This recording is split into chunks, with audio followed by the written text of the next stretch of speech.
Hello everyone, welcome to next lecture of Algebra of Matrices series. पिछले lecture में हमने matrix के rank के बारे में पढ़ा था और उसके एक दो एग्जांपल देखे थे और उसकी 3 प्रॉपर्टीज़ देखी थी। अब हम आगे वाली प्रॉपर्टीज़ देखते हैं। तो मैट्रिक्स का कोई भी मैट्रिक्स अगर नॉन जीरो मैट्रिक्स दे रखी है m क्रॉस n ऑर्डर की, तो ये बोल रखा है when A is non zero matrix की, ए कोई भी नॉन जीरो मैट्रिक्स है और जिसका ऑर्डर कितना है m क्रॉस n है, मतलब उसमें m रोज है और n कॉलम्स है। तो ये बोला है कि p मिनिमम है m और n में से। ठीक है, मान लिया जैसे हम अगर 2 क्रॉस 3 की मैट्रिक्स लें तो इनमें से 2 और 3 में से मिनिमम क्या हो जाएगा, 2 हो जाएगा, तो p की वैल्यू 2 आ जाएगी। तो पी और क्यू में से जो भी मिनिमम होता है उसको एम कंसीडर कर लिया। Then find all the minors of order P. हमने क्या करना था, मतलब इस यहाँ पर ना प्रोसीजर बता दिया, जैसे हमने डेफिनेशन देखी थी ना, तो वही वाली चीज़ है कि जो पी ऑर्डर के सारे माइनर निकाल लेंगे हम कि क्योंकि हमने देखा था, जैसे पीछे हमने 3 क्रॉस 4 का एग्जांपल लेके देखा था कि जो एम और एन में से जो छोटा होगा ना, छोटा नंबर है, उतने ऑर्डर का बड़े से बड़ा माइनर मिल सकता है उस मैट्रिक्स के लिए, मतलब उतने ऑर्डर की सब मैट्रिक्स मिल सकते हैं ज़्यादा से ज़्यादा। जैसे 3 क्रॉस 4 की है तो इसमें से हम 3 क्रॉस 3 की ले सकते हैं कि जिसमें 3 रो और 3 कॉलम हो।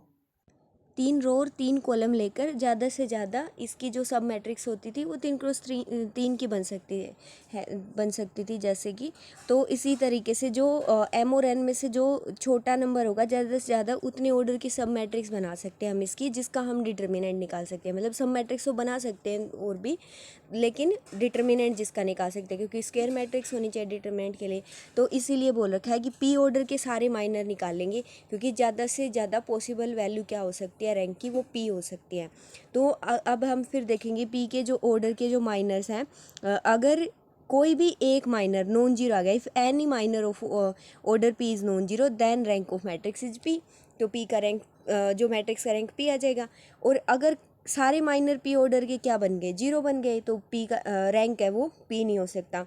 तो उससे P-1 होगा रैंक, मतलब P-1 या फिर उससे कम होगा, है ना। तो इसलिए यहाँ पर बोल दिया then rank is strictly less than P, तो रैंक P से स्ट्रिक्टली लेस देन हो जाएगा। नेक्स्टली हमें P-1 ऑर्डर के सारे माइनर फाइंड आउट करने हैं ऐसे ही।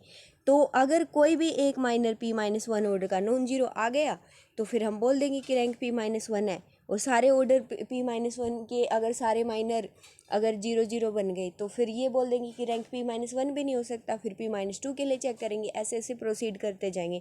तो हमें हाईएस्ट सबसे पहले ये देखना है कि जो एम क्रॉस एन की मैट्रिक्स दे रखी है तो उनमें से जो एम और एन में से मिनिमम कौन सा है। ठीक है, मिनिमम कौन सा है, तो उतने ही ऑर्डर के लिए हम चेक करेंगे पहले सारे उतने ही ऑर्डर के सारे माइनर्स, और फिर उससे कम ऑर्डर के लिए ऐसे ही प्रोसीड करते जाएंगे। तो हमें एक टाइम पर ऐसे मिल जाएगा, क्योंकि रैंक क्योंकि नॉन जीरो मैट्रिक्स दी है ना, तो रैंक नॉन जीरो मैट्रिक्स के लिए एक या एक से ज़्यादा ही होगा। तो हमें अगर मान लो सारे ही ऑर्डर्स के भी अगर 0 0 मिलते गए तो लास्टली हमें नॉन जीरो मैट्रिक्स के लिए एक एलिमेंट जो नॉन जीरो एलिमेंट है तो 1 क्रॉस 1 का तो मिल ही जाएगा कि जो नॉन जीरो होगा, तो मतलब रैंक 1 तो हो ही जाएगा। अगर नॉन जीरो है तो 1 या 1 से ज़्यादा हो सकता है। ठीक है, तो इसीलिए बोल रखा है कि rank less than equal to हो जाएगा मिनिमम ऑफ एम एन। तो जितने ऑर्डर की है मैट्रिक्स उनमें से रोज और कॉलम में से जो मिनिमम है या तो उसके बराबर होगा रैंक या उससे छोटा होगा, less than equal to minimum of this, इसलिए बोल रखा है। अब इसके बाद है फिफ्थ वाला रिजल्ट क्या बोलता है, when A is non zero square matrix of order N. अगर स्क्वायर मैट्रिक्स होगी तो एम और एन बराबर ही हो जाएंगे। उस केस में क्या है, पी की वैल्यू एन भी हो सकती है, क्योंकि एम और एन में से मिनिमम तो एन ही आएगा, मतलब एम और एन दोनों ही बराबर हैं, तो मिनिमम ऑफ एन और एन लेंगे वो एन ही आएगा। तो मतलब रैंक है वो पी हो सकता है या फिर पी से कम हो सकता है। तो फिर अब देखो, जो अगर वो एन क्रॉस एन की मैट्रिक्स है तो एन ऑर्डर का माइनर क्या मिलेगा, वही एक ही होगा ना, जो मैट्रिक्स का डिटर्मिनेंट होगा वही। जैसे अगर हम ये वाली मैट्रिक्स की बात करें 3 क्रॉस 3 की है तो ये स्क्वायर मैट्रिक्स है, एन की वैल्यू यहाँ पर 3 है, तो इसका 3 ऑर्डर मतलब रैंक 3 हो सकता है या फिर 3 से कम, 3 से ज़्यादा नहीं हो सकता। तो अब यहाँ पर हमें ये चेक करना होगा 3 ऑर्डर के माइनर कितने। तो कोई भी अगर एन क्रॉस एन की मैट्रिक्स है तो एन ऑर्डर का एक ही माइनर होता है, वो होता है मैट्रिक्स का डिटर्मिनेंट इटसेल्फ। तो अगर एन ऑर्डर की होती है, तो अगर एन ऑर्डर का माइनर क्या आ जाएगा, उसी का डिटरमिनेंट। तो अगर वही तो ज़्यादा से ज़्यादा एक ही माइनर है एन ऑर्डर का, वही डिटरमिनेंट है, दैट मीन्स वही अगर नॉन जीरो हो गया तो हम बोल देंगे मैट्रिक्स का रैंक क्या है, एन के इक्वल है। दैट मीन्स हमने जैसे पिछले लेक्चर में बोला था कि मैट्रिक्स का अगर स्क्वायर मैट्रिक्स है, रैंक अगर ऑर्डर के इक्वल आ जाए तो वो फुल रैंक मैट्रिक्स बोल देते हैं हम उसको, तो वो फुल रैंक हो जाएगी। मतलब कि अगर मैट्रिक्स का डिटर्मिनेंट नॉन जीरो है तो मैट्रिक्स का रैंक उसके ऑर्डर के बराबर हो जाता है, अगर स्क्वायर मैट्रिक्स है तो हम उसको फुल रैंक मैट्रिक्स बोल देते हैं। तो लेकिन अगर डिटर्मिनेंट जीरो है, डिटर्मिनेंट जीरो मतलब एन ऑर्डर का माइनर, एन ऑर्डर का एक ही माइनर हो सकता था, वही अगर जीरो बन गया, ठीक है, तो रैंक इसका मतलब एन नहीं हो सकता। तो एन माइनस वन के लिए चेक करेंगे, तो एन माइनस वन के कितने माइनर बनेंगे वो देखेंगे। एन माइनस वन के माइनर्स में से अगर एक भी नॉन जीरो आ गया तो रैंक एन माइनस वन हो जाएगा। ऐसे ही प्रोसीड करते जाएंगे, ठीक है। ये फुल रैंक वाली बात ध्यान रखनी है, ये कई बार लिखा मिल जाता है, मतलब फुल रैंक वाली चीज़, तो हम कंफ्यूज ना हो कि फुल रैंक मैट्रिक्स क्या होती है। अब जैसे ये एग्जांपल देखो कि इसमें बोल रखा है इस मैट्रिक्स का रैंक फाइंड आउट करना है हमें, ये जो गिवन मैट्रिक्स है, तो इसको मान लिया कि ए मैट्रिक्स है। और अब जब भी देखो अगर स्क्वायर मैट्रिक्स है ना, तो सबसे पहले उसका डिटर्मिनेंट चेक कर लेंगे।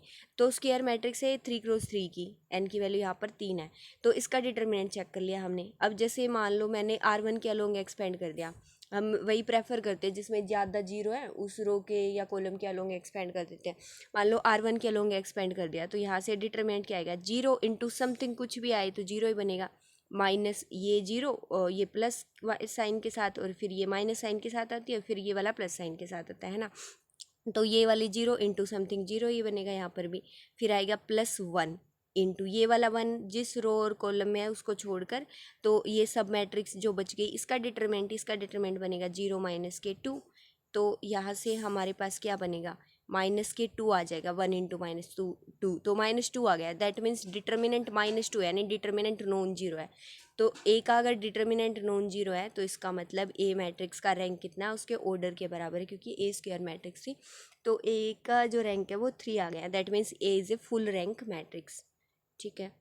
अब आगे वाले में बोला है सेकंड, इसमें find the rank of matrix, ये मैट्रिक्स दे रखी है, इसका रैंक निकालना है। ये भी अब एन क्रॉस एन की 3x3 की मैट्रिक्स है, स्क्वायर मैट्रिक्स। सबसे पहले इसका डिटरमिनेंट चेक किया, डिटरमिनेंट चेक किया, तो अब देखो यहाँ पर मर्जी है, या तो हम यहीं से डायरेक्टली डिटरमिनेंट की वैल्यू निकाल सकते हैं, या फिर जैसे यहाँ पर ऑपरेट कर रखा है कॉलम्स में, C2 के ऊपर ऑपरेट कर दिया, C2 माइनस 2C1, ये जो सेकंड कॉलम था ना, सिर्फ यहाँ पर इस पोजीशन पर और इस पोजीशन पर जीरो बनाने के लिए ऐसा कर दिया, मर्जी है।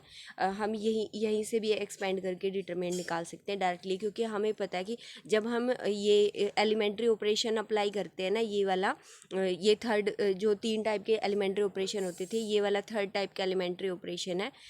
एक तो होता था इंटरचेंज करने वाला, कोई भी दो रोज़ को आपस में या दो कॉलम्स को आपस में, और एक होता था कि किसी भी स्केलर से मल्टीप्लाई करने वाला ऑपरेशन, और एक ये थर्ड वाला ऑपरेशन ये होता था कि किसी भी रो के अंदर दूसरी रो का स्केलर मल्टीपल ऐड या सब्ट्रैक्ट करना। ऐसे ही किसी भी कॉलम के अंदर दूसरे कॉलम का स्केलर मल्टीपल ऐड या सब्ट्रैक्ट करना। तो जो ये तीसरी टाइप का ऑपरेशन होता है, इसके अंदर डिटरमिनेंट चेंज नहीं होता था। ये हमने पहले पढ़ रखा है डिटरमिनेंट वाले चैप्टर में, बिल्कुल बेसिक में 12th क्लास में। तो यही वाली चीज़ का यूज कर रखा है। जैसे यहाँ पर इन्होंने क्या किया, C2 माइनस 2C1 कर दिया। तो जैसे ये वाला C2 है ना, C2 ये कॉलम है, यहाँ पर लिख रखा है 2 2 1, और इसमें से 2C1 घटाएंगे ये वाले कॉलम की 2 से मल्टीप्लाई करके, तो -2, तो -3 2 जा 6 हो जाएगा, माइनस के 2 आ जाएगा। तो यहाँ से 2 माइनस 2 बन के देखो 0 बन जाएगा, 2 माइनस 6 होकर -4 आ जाएगा, और 1 माइनस 2 होकर -1 आ जाएगा। ऐसे ही थर्ड वाले के ऊपर ऑपरेट कर रखा है कि C3 माइनस के 3C1 करके, ठीक है। फिर यहाँ से डिटरमिनेंट निकाल दिया, डिटरमिनेंट क्या आ गया, 0 आ गया। अब मर्जी आप यहाँ से डायरेक्टली यहाँ से भी डिटरमिनेंट निकाल सकते थे एक्सपेंड करके, तो भी हम डिटरमिनेंट की वैल्यू यही आएगी 0। तो अब डिटरमिनेंट 0 आ गया, दैट मीन्स ए का रैंक 3 तो नहीं हो सकता, ठीक है। 3 तो नहीं हो सकता क्योंकि 3 ऑर्डर का एक ही माइनर था जो कि इसका डिटरमिनेंट था, वही 0 बन गया। तो इसका मतलब रैंक तो 3 तो नहीं हो सकता, 3 से छोटा होगा। अब ये नॉन जीरो मैट्रिक्स है, नॉन जीरो मैट्रिक्स है तो इसका रैंक 0 भी नहीं हो सकता, मतलब 1 या 2 में से 2 ऑप्शन बचे, या तो रैंक 2 होगा या फिर 1 होगा। अब हम 2 के लिए चेक करेंगे। अब इसके 2x2 के माइनस देखते हैं, 2x2 के माइनस का डिटरमिनेंट देखते हैं।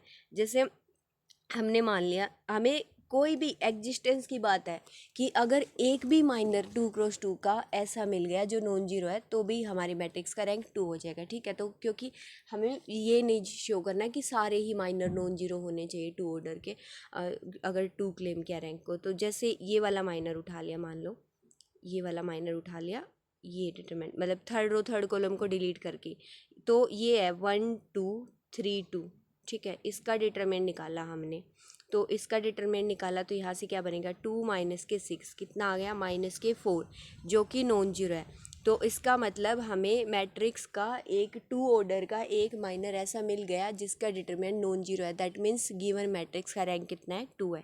अब ज़रूरी नहीं है यही वाला हो, मतलब इससे ज़्यादा भी दूसरे भी हो सकते हैं ऐसे, जैसे कि मान लो मैंने फर्स्ट कॉलम को डिलीट करके ये वाला माइनर उठा लिया, मतलब यहाँ से ये वाली सब मैट्रिक्स है ना जो 2 1 1 1 वाली, इसका डिटर्मिनेंट अगर निकालेंगे तो यहाँ से बनेगा 2 माइनस के 1, ये 1 आएगा, ये भी नॉन जीरो है, इसके लिए भी शो कर सकते हैं। मतलब अगर एक से ज़्यादा ऐसी मिल रही है तो कोई सी भी दिखा सकते हैं हम, सब मैट्रिक्स कोई सी भी सब मैट्रिक्स लेके दिखा सकते हैं। तो ठीक है, तो यहाँ से determinant non zero, that means rank क्या आ गया 2 आ गया, ठीक है। अब अगली में बोल रखा है find the rank of this, ये वाली मैट्रिक्स दे रखी है। अब देखो ये मैट्रिक्स स्क्वायर मैट्रिक्स नहीं है, तो स्क्वायर मैट्रिक्स नहीं है तो उसमें हम डिटर्मिनेंट नहीं निकाल सकते, ये बात याद रखनी है। ये m क्रॉस n की मैट्रिक्स है जहाँ पर m और n बराबर नहीं है। अगर स्क्वायर मैट्रिक्स हो तो डायरेक्टली हम डिटर्मिनेंट निकाल लेंगे, लेकिन स्क्वायर मैट्रिक्स नहीं है, अगर m क्रॉस n की m और n बराबर नहीं है तो उस केस में हम क्या करेंगे, m और n में से मिनिमम देखते हैं कौन सा है, जैसे ऊपर लिख रखा था थ्योरी में। तो अब मिनिमम क्या है, m और n में से 3, तो minimum 3, that means rank of A is less than equal to 3, तो रैंक 3 या 3 से छोटा है, ठीक है। 3 या 3 से छोटा है रैंक, तो अब हमें क्या करने पड़ेंगे, 3 रैंक चेक करने के लिए हमें इसके 3 ऑर्डर के सारे माइनर उठाने पड़ेंगे, ठीक है। अगर ये 3x3 की होती तो फिर 3 ऑर्डर का एक ही माइनर होता डिटरमिनेंट, लेकिन अब ये 3x4 की है तो इसमें ना 3 ऑर्डर के 4 माइनर मिलेंगे। देखो 3 ऑर्डर के 4 माइनर कैसे मिलेंगे, मतलब रो तो 3 ही है, रो तो 3 ही है, तो जब सब मैट्रिक्स बनाएंगे हम इसकी 3 ऑर्डर की तो रोज़ तो डिलीट नहीं करनी 3 ऑर्डर के लिए, तो कॉलम 4 कॉलम है, मतलब कॉलम एक एक्स्ट्रा है 3 ऑर्डर की सब मैट्रिक्स बनाने के लिए। तो इसका मतलब हमें बारी बारी करके ना 4 कॉलम है तो बारी बारी करके एक कॉलम डिलीट करना पड़ेगा।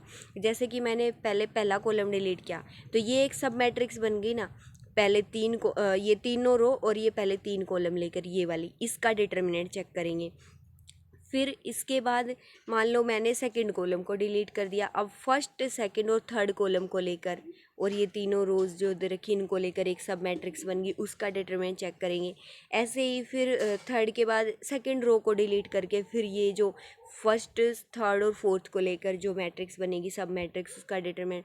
ऐसे ही फिर फर्स्ट कॉलम को डिलीट करके जो ये वाली मैट्रिक्स बची इसका डिटरमिनेंट। ये सारी 4 मैट्रिक्स बन गई ना, 4 पॉसिबिलिटी होगी, 3x3 की जो सब मैट्रिसेज हैं उन सब के डिटरमिनेंट जो आएंगे वही तो 3 ऑर्डर के माइनर होंगे।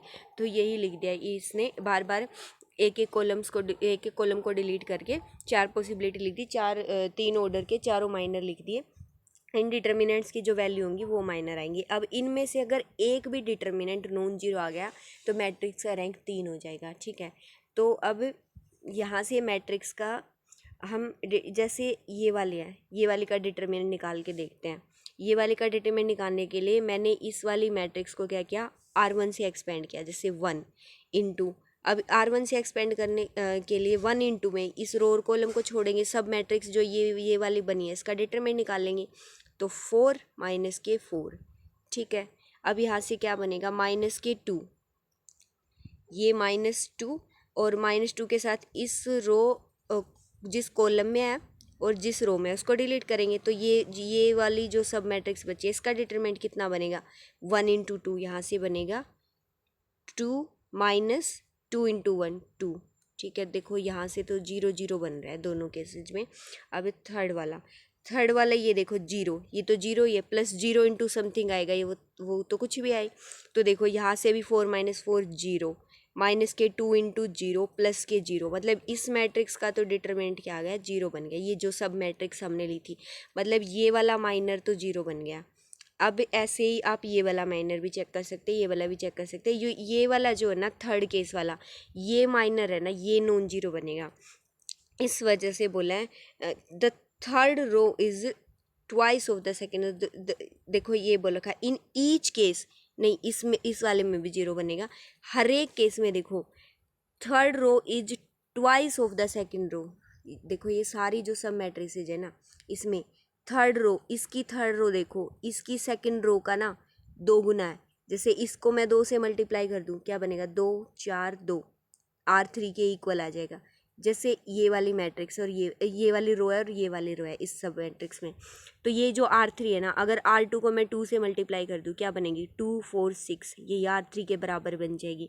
ऐसे इसको मैं 2 से मल्टीप्लाई कर दूँ ना, तो इस वाली रो के बराबर बन जाएगी 2 2 6। ऐसे ही ये वाली मैट्रिक्स है, यहाँ से अगर 2 से मल्टीप्लाई कर दूँ तो 4 2 और 6 बन जाएगी, यही R3 के बराबर बन जाएगी।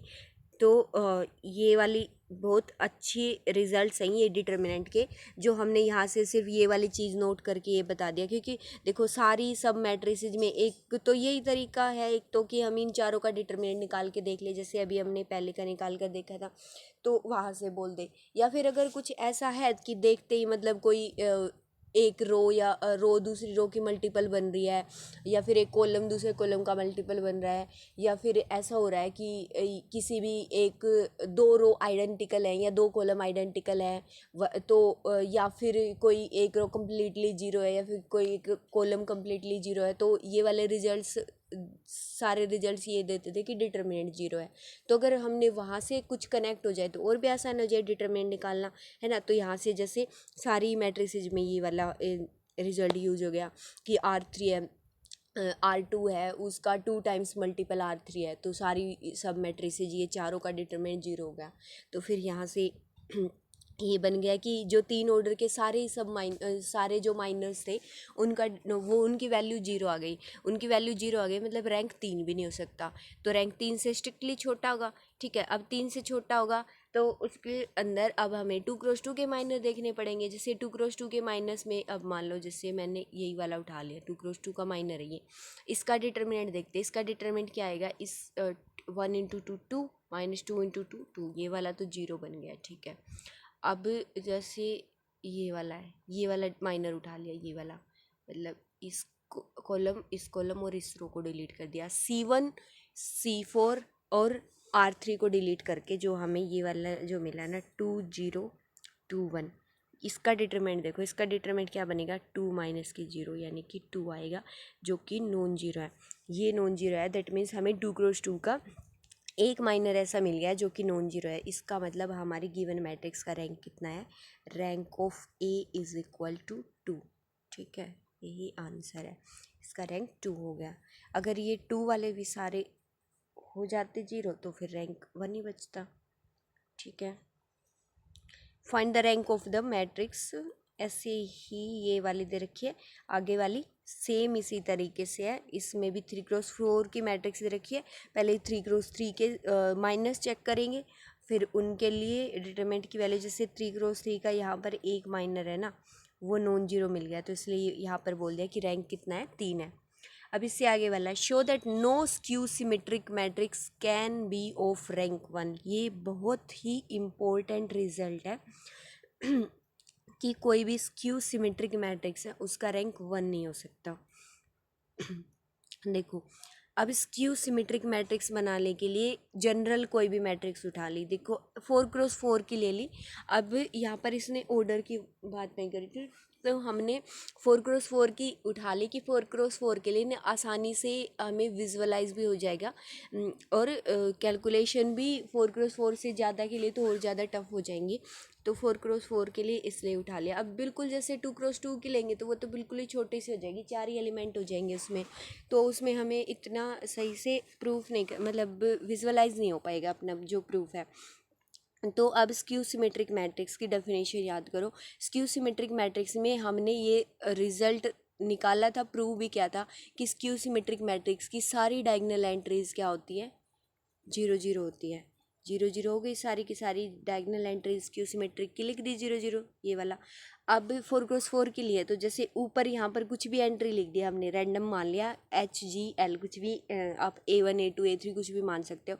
तो अब ये स्क्यू सिमेट्रिक मैट्रिक्स के लिए कंडीशन ये थी कि AIJ है ना, जो AIJ है वो -AJI के बराबर होना चाहिए। ठीक है, मतलब अब डायगनल वाले तो हो ही गए जीरो जीरो, अब इनके साथ आगे जैसे डायगनल के लिए ये होता है ना क्या हो जाएगा यहाँ पर AII is equal to minus के AII, ये तो सारे जीरो जीरो हैं तो ये तो जीरो माइनस जीरो बराबर ही हैं सारे।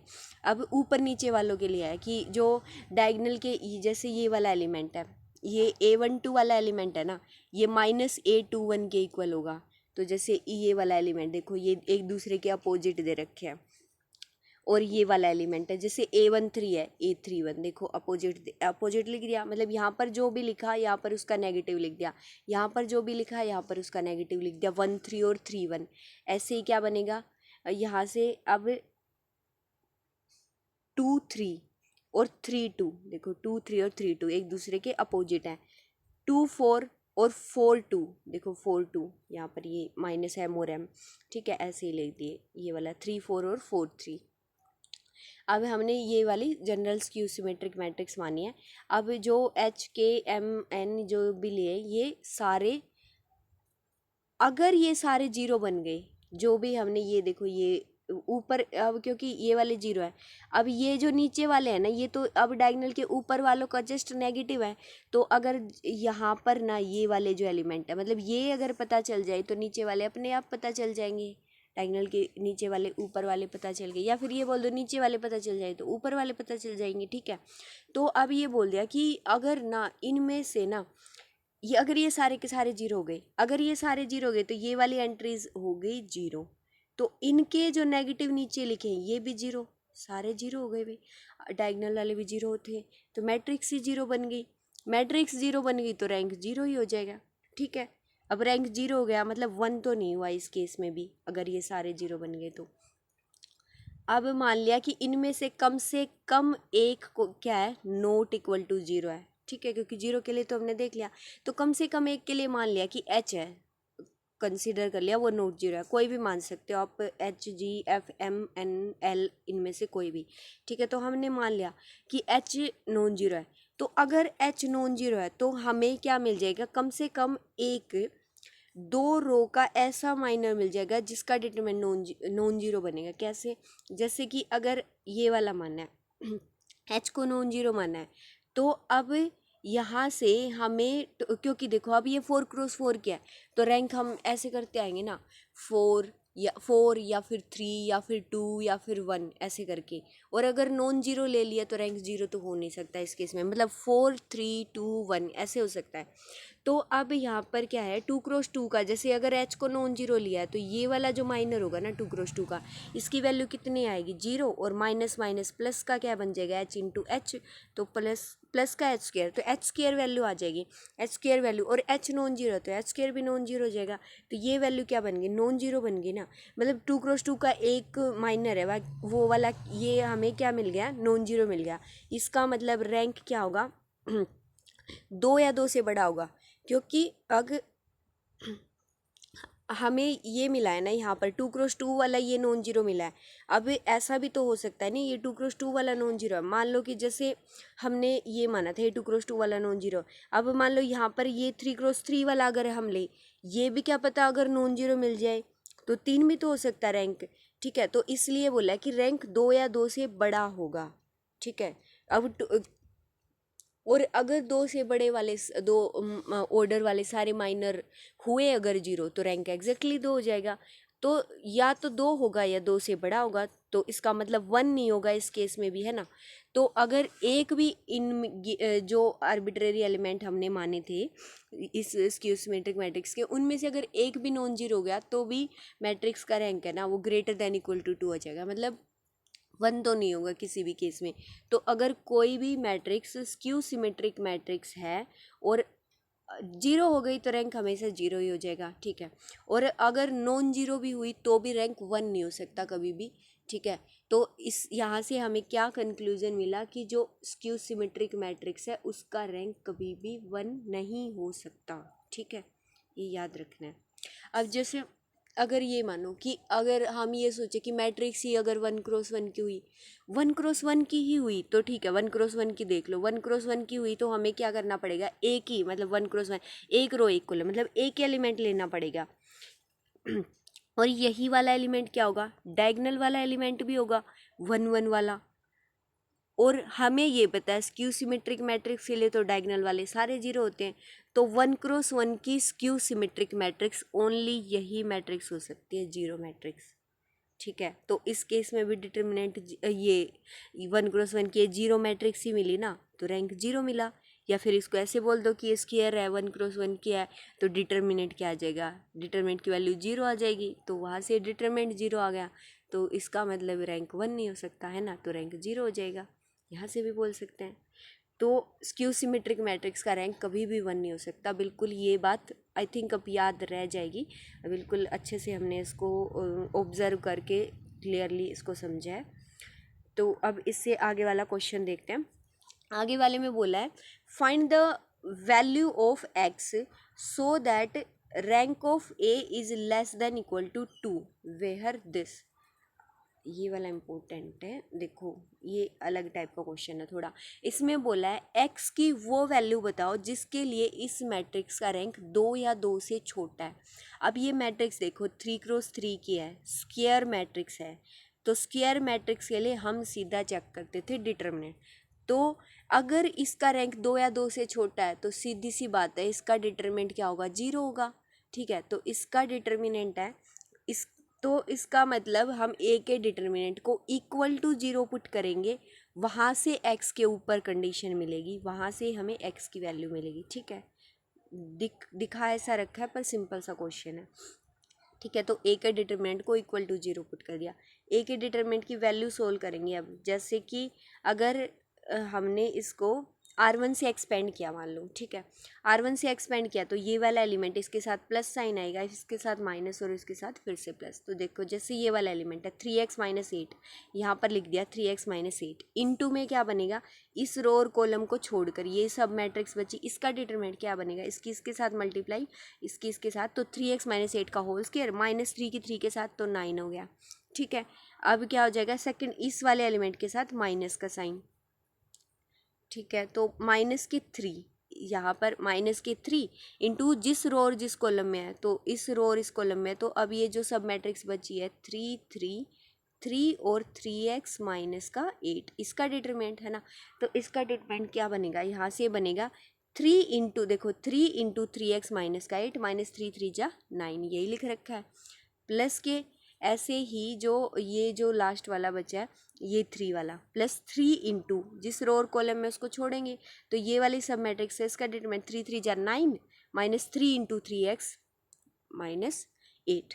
ठीक है, तो ये वाला लिख दिया अब यहाँ पर। तो अब इसके बाद सिर्फ इसको सिंप्लीफाई करना है। अब इसको सिंप्लीफाई करना है तो यहाँ पर देखो अब क्या किया, ये वाला सिंप्लीफाई कर दिया, सिर्फ यहाँ पर 3x माइनस 8 इंटू में क्या लिख दिया, यहाँ पर a माइनस बी का होल स्क्वायर है, तो a स्क्वायर 9x स्क्वायर हो गया, प्लस के यहाँ पर क्या बनेगा, b का स्क्वायर, 8 का स्क्वायर क्या बनेगा 64, और माइनस के 9 इसको साथ में एडजस्ट कर दिया, 64 माइनस के 9 प्लस के 55 आएगा, ये लिख दिया यहाँ पर। और यहाँ से क्या बनेगा a स्क्वायर प्लस का b स्क्वायर, वो b स्क्वायर यानी जो 8 का स्क्वायर था उसको माइनस 9 के साथ एडजस्ट करके 55 लिख दिया। अब यहाँ से 2ab होता है, तो जैसे यहाँ पर क्या बनेगा माइनस के 2ab, तो माइनस के 2 इंटू 3x इंटू में 8, तो क्या बनेगा 8 3 जा 24 और 2 जा 24, 2 जा कितना होगा 48, तो माइनस के माइनस है बाहर, तो माइनस के 48, देखो ये माइनस के 48 लिख रखा है। ठीक है, तो अब यहाँ पर ये क्या हो गया -3 इंटू में इस 3 के अंदर मल्टीप्लाई कर दी, 3 3 जा 9x और माइनस के कितना, माइनस के अब देखो ये 3 इंटू 8, तो माइनस के 8 3 जा 24 और ये माइनस के 9, इसको साथ में एडजस्ट करके -24 माइनस के 9, इसको इसलिए लिख दिया 33 माइनस के। ठीक है, साथ में एडजस्ट कर दिया, इसको जो कांस्टेंट थे ना एक साथ लिख दिए दोनों। अब ऐसे ही इसमें भी यहाँ पर क्या था 9 अब ये क्या बनेगा -9x, ठीक है, ये लिख दिया -9x। अब ये 9 और ये -3 और ये -8, तो प्लस के कितना हो जाएगा 24, और 9 + 24 दोनों प्लस के थे, तो यहाँ पर 33 आ गया, ठीक है।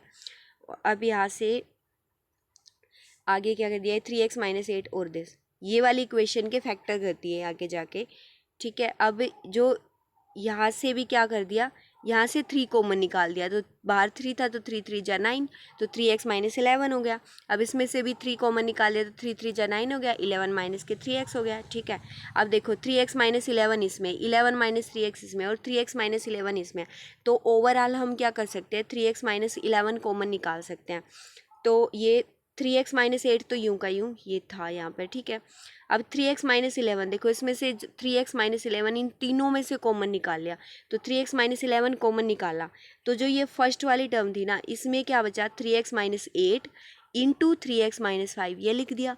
अब यहाँ से 3x - 11 इस वाली टर्म में से कॉमन गया, तो यहाँ से -9 बच गया, ठीक है। अब यहाँ से 3x - 11 कॉमन गया है, तो यहाँ से क्या होगा, -9 आ जाएगा, तो ये -9 लिख दिया, ठीक है। तीनों टर्म्स में से कॉमन निकाल लिया। अब क्या किया, अब ये वाली इक्वेशन सिर्फ यहाँ पर मल्टीप्लाई कर दिया, फिर इसको 3 3 जा कितना बन जाएगा, 9x² बनेगा, ठीक है। 3x इंटू -5 तो कितना बनेगा 15x -, ठीक है, -8 इंटू 3 -24x, और -8 और -5 की प्रोडक्ट होकर क्या बन जाएगा 40 प्लस के, और ये -9 और -9 कितना बन जाएगा -18। अब देखो 9x², -15 और -24 -39x, ठीक है। 40 - 18 कितना बन गया 22 प्लस के, तो यही लिख दिया यहाँ पर सिंप्लीफाई करके। इसके बाद अब इस वाली इक्वेशन के भी फैक्टर कर दिए, ठीक है। हमारे पास 22 इंटू 9, 9 2 जा 18, और 9 2 जा 18 और 1 19, 198 तो प्रोडक्ट आनी चाहिए, और जो सम है वो कितना आना चाहिए -39 आना चाहिए, ठीक है। तो ये प्रोडक्ट और सम के लिए हमें ये दोनों फैक्टर मिल गए यहाँ से। तो अब यहाँ से हमें क्या मिल गया, x की वैल्यूज़, यहाँ से अब ये प्रोडक्ट आ गई ना कि इन तीनों फैक्टर्स की प्रोडक्ट इक्वल टू 0 है, तो हमें यहाँ से x की पॉसिबल वैल्यूज़ मिल गई। फर्स्ट वाले से लिखेंगे तो 11/3, सेकंड वाले से भी 11/3, और थर्ड वाले से क्या बन जाएगी 2/3। तो ओवरऑल हमें दो वैल्यूज़ मिल गई, 11/3 या 2/3। इनमें से कोई भी वैल्यू अगर x की हुई तो हमारी गिवन जो मैट्रिक्स थी उसका रैंक 2 या 2 से छोटा हो जाएगा, क्योंकि मैट्रिक्स का डिटरमिनेंट तब 0 बन जाएगा, ठीक है। अब जो ये नेक्स्ट वाला है इसमें बोला है एक मिनट, जो find the condition under which the rank will be less than 3, also find the rank. इसमें भी पहले तो यही बात बोली, देखो ये कितने ऑर्डर की है, ये हमारी मैट्रिक्स ना, इसमें 4 रो और 3 कॉलम है, 4x3 की मैट्रिक्स है। तो अगर 4x3 की मैट्रिक्स है तो रैंक m और n में से मिनिमम कितना है 3 है, तो रैंक ज़्यादा से ज़्यादा 3 हो सकता है, ठीक है। मतलब और हम डिटरमिनेंट भी सब मैट्रिसेस जो होंगी वो भी स्क्वायर सब मैट्रिसेस भी 3 ऑर्डर की ही बनेंगी सारी, ज़्यादा से ज़्यादा। तो अब 3 ऑर्डर के, इसका मतलब रैंक 3 से छोटा है, मतलब 3 रैंक क्या हो सकता है, रैंक हम बोल देंगे यहाँ से कि rank of A less than equal to 3 है। तो अब स्ट्रिक्टली लेस देन 3 बोल दिया इन्होंने, स्ट्रिक्टली लेस देन 3 है, तो इसका मतलब रैंक 3 भी नहीं हो सकता, 3 नहीं हो सकता, तो 3 ऑर्डर के जितने भी माइनर होंगे इस मैट्रिक्स के वो सारे 0 होंगे। तो 3 ऑर्डर के सारे माइनस हैं उनको अगर 0 पुट करेंगे, क्योंकि यहाँ पर ना p और q दो वेरिएबल दे रखे हैं, ठीक है, तो दोनों की वैल्यू निकालनी है हमें। तो जैसे हमने अब पॉसिबल माइनर्स कौन कौन से हैं 3 ऑर्डर की, ये वाली चीज़ इंपॉर्टेंट है देखने की। अब जैसे ये 4x3 क्या है, ठीक है, 4x3 की है, तो 3 ऑर्डर के माइनर निकालने के लिए हमें क्या करना पड़ेगा, किस एक रो एक्स्ट्रा है ना, तो किसी भी एक रो को डिलीट करना पड़ेगा। जैसे पहले मान लो R4 को डिलीट कर दिया, 4th रो को डिलीट कर दिया अगर पहले, तो जो ये वाली मैट्रिक्स बची, यहाँ तक जो ये वाली मैट्रिक्स बच गई ना 3x3 ऑर्डर की बच गई, ये वाली एक तो ये वाली बनेगी, ये मतलब इसका जो डिटरमिनेंट होगा एक तो वो होगा -3 ऑर्डर का। ऐसे ही जैसे पीछे हमारे पास 3x4 की थी तो उसमें कॉलम एक्स्ट्रा था तो हमने कॉलम्स को डिलीट किया था, ऐसे इसमें रोज़ को अब फिर इसमें से मान लो मैंने R3 को डिलीट कर दिया, R4 को रख लिया, तो R1 R2 और R4 को रख के जो डिटर्मिनेंट आएगा एक वो माइनर बनेगा 3x3 का, ठीक है। फिर उसके बाद ऐसे ही क्या करेंगे, R2 को एक केस ऐसा लेंगे जिसमें R2 को डिलीट करेंगे, ठीक है, R2 को डिलीट करेंगे। फिर एक केस ऐसा लेंगे जिसके अंदर हम क्या करेंगे, R1 को डिलीट करेंगे और इन तीनों को लेकर डिटरमिनेंट निकालेंगे, ठीक है। तो हमारे पास ओवरऑल 4 पॉसिबिलिटी है कि 3 ऑर्डर के 4 माइनर हो सकते हैं, ठीक है। तो 3 ऑर्डर के वही चारों पॉसिबिलिटी लिख ली, M1 M2 M3 M4 करके। अब रैंक 3 से छोटा है तो ये सारों का डिटरमिनेंट कितना बनेगा, 0 बनेगा। अब देखो M3 का तो ट्रिवियली डिटरमिनेंट 0 है, क्यों, क्योंकि इसमें ना एक कॉलम 0 है, इसलिए इस पे तो हमें P और Q पे कोई कंडीशन ही नहीं मिलेगी, ठीक है। तो अब बच गई इन तीनों की बात, इन तीनों के डिटर्मिनेंट्स को 0 के इक्वल पुट कर देंगे। जैसे M1 का डिटर्मिनेंट बिल्कुल आसान है निकालना, क्योंकि यहाँ पर ये अगर R1 से एक्सपेंड कर दिया मान लो मैंने इसको, ये वाले दोनों की वजह से तो 0 ही 0 मिलेगा, तो 1 वाले से हमें नॉन जीरो एंट्री मिल सकती है। तो 1 इंटू में यहाँ से लिखेंगे ना, इसका डिटरमिनेंट निकालने के लिए 1 इंटू में यहाँ से क्या होगा, इस कॉलम और इस रो को डिलीट करेंगे तो यहाँ से बनेगा 3 इंटू पी माइनस 2, तो कितना बनेगा 3p माइनस के 6, और यहाँ से -0 इंटू दिस तो 0, तो यहाँ से 3p माइनस 6 आ गई वैल्यू, ठीक है, 3p माइनस 6। और ये M1 0 होना चाहिए क्योंकि रैंक 3 से छोटा दे रखा है स्ट्रिक्टली, तो ये M1 0 होना चाहिए। तो जो 3p माइनस 6 वैल्यू आई है इसके डिटरमिनेंट की, मतलब ये जो डिटरमिनेंट जो M1 है ये 0 होना चाहिए, तो 3p इज इक्वल टू 6 होना चाहिए, दैट मीन्स p की वैल्यू 2 होनी चाहिए। p तो आ गया, अब हमें निकालना है q, ठीक है। तो p की वैल्यू पुट कर सकते हैं हम, जैसे हमने अभी M2 उठाया तो यहाँ पर हम p की वैल्यू पहले ही पुट कर सकते हैं। तो जैसे अब M2 का डिटरमिनेंट, M2 की वैल्यू भी 0 होगी इस डिटरमिनेंट की, तो अब यहाँ से भी जैसे इस डिटरमिनेंट को अगर निकालेंगे तो 1 इंटू में ये कॉलम और ये को डिलीट करके यहाँ से बनेगा जैसे p minus 2 into P plus 2, तो ये क्या बन जाएगा a minus B into A plus B, तो हम लिख सकते हैं a square minus B square, ठीक है। माइनस के तो माइनस के 2 इंटू क्यू माइनस 1 आएगा यहाँ से, ठीक है। तो हम इसको क्या लिख सकते हैं, माइनस के 2q प्लस के 2, ठीक है। तो यहाँ से बनेगा माइनस के 2q प्लस के 2, ठीक है। तो इसको हम लिख सकते हैं आगे p स्क्वायर माइनस के 2q, और -4 प्लस 2 को हम -2 लिख सकते हैं, ठीक है। और हमारे पास p की वैल्यू कितनी आ गई थी 2, अब p की वैल्यू यहाँ पर 2 पुट कर दो तो 2 का स्क्वायर 4 आ जाएगा, माइनस के 2q माइनस के 2, तो यहाँ से हमें मिल गया कितना 4 माइनस 2 2 माइनस के 2q। अब ये 0 बनना चाहिए, ठीक है, ये 0 बनना चाहिए, that means 2q is equal to 2 आना चाहिए। तो इसका मतलब q की वैल्यू कितनी आनी चाहिए 1, ठीक है। q की वैल्यू भी मिल गई ये वाली, ठीक है, हमने इसको लिख के देख लिया पूरा। तो हमें p और q पे कंडीशन तो मिल ही गई, तो अब हमें M4 का निकाल कर देखने की ज़रूरत नहीं है, मतलब क्योंकि आएगा तो 0 ही, क्योंकि रैंक 3 से छोटा है। तो अब हमें मिल गई p और q की वैल्यू, दो डिटर्मिनेंट को इक्वल टू 0 पुट करके। तो अब इसने ये भी बोला था कि ऑल्सो फाइंड द रैंक, अब रैंक भी बताना है। तो देखो p की वैल्यू हमें मिल गई, q की वैल्यू हमें मिल गई, p और q की वैल्यू पुट कर दो मैट्रिक्स के अंदर, p और q की वैल्यू पुट करके ना ऐसी बन गई हमारी मैट्रिक्स। p और q की वैल्यू पुट करने के बाद अब देखो कि 3x3 के माइनस के लिए, और या तो अब 3x3 के माइनस तो सारे 0 थे, तो अब हमें 2x2 के माइनर चेक करने हैं, ठीक है। 2x2 के अगर सारे माइनर 0 बन गए तो फिर रैंक 2 नहीं हो सकता। तो 2x2 के माइनर ना, जैसे 2x2 का माइनर उठा लिया हमने, कौन सा माइनर उठा लिया, ये वाला, ये वाले दोनों एलिमेंट ले लिए, देखो ये वाले और ये वाले, मतलब ये कॉलम डिलीट कर दिया और ये दोनों रो डिलीट कर दी।